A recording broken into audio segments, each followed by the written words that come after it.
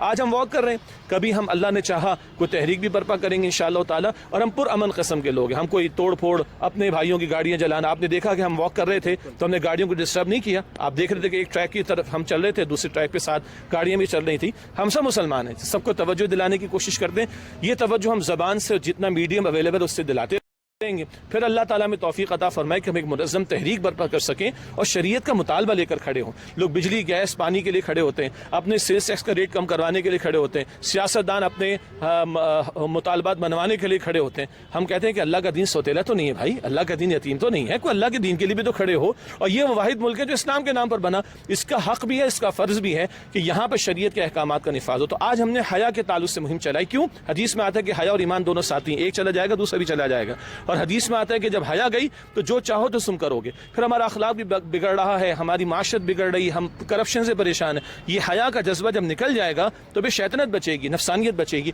اس کو ختم کرنے کے لیے ہم نے آج مہم برپا کی ہے، اور ہم حکمرانوں سے بھی مطالبہ کرتے ہیں وہ اپنا پارٹ پلے کریں، ہم میڈیا سے مطالبہ کرتے ہیں کہ تذلیل نہ کریں عورت کی، اور معاشرت جو برباد ہو رہی ہے، خاندان جو برباد ہو رہے ہیں، یہ مغرب کا دجالی ایجنڈا، شیطانی ایجنڈا، اس کی تکمیل نہ کریں، بلکہ عفت اور پاکیزگی والی بات اس کو پروموٹ کرنے کی کوشش۔ علامہ صاحب، ایک بات بڑی اہم بات ہے کہ جس جگہ پر ہم موجود ہیں، یہ مارچ آگے آنے والا ہے، یہاں پہ خواتین مارچ ہوتا ہے، وہ آزادی مارچ کہتی ہیں خواتین، کچھ خواتین ہیں سب ان کو سپورٹ نہیں کرتی، ان کے حوالے سے کیا کہتے ہیں؟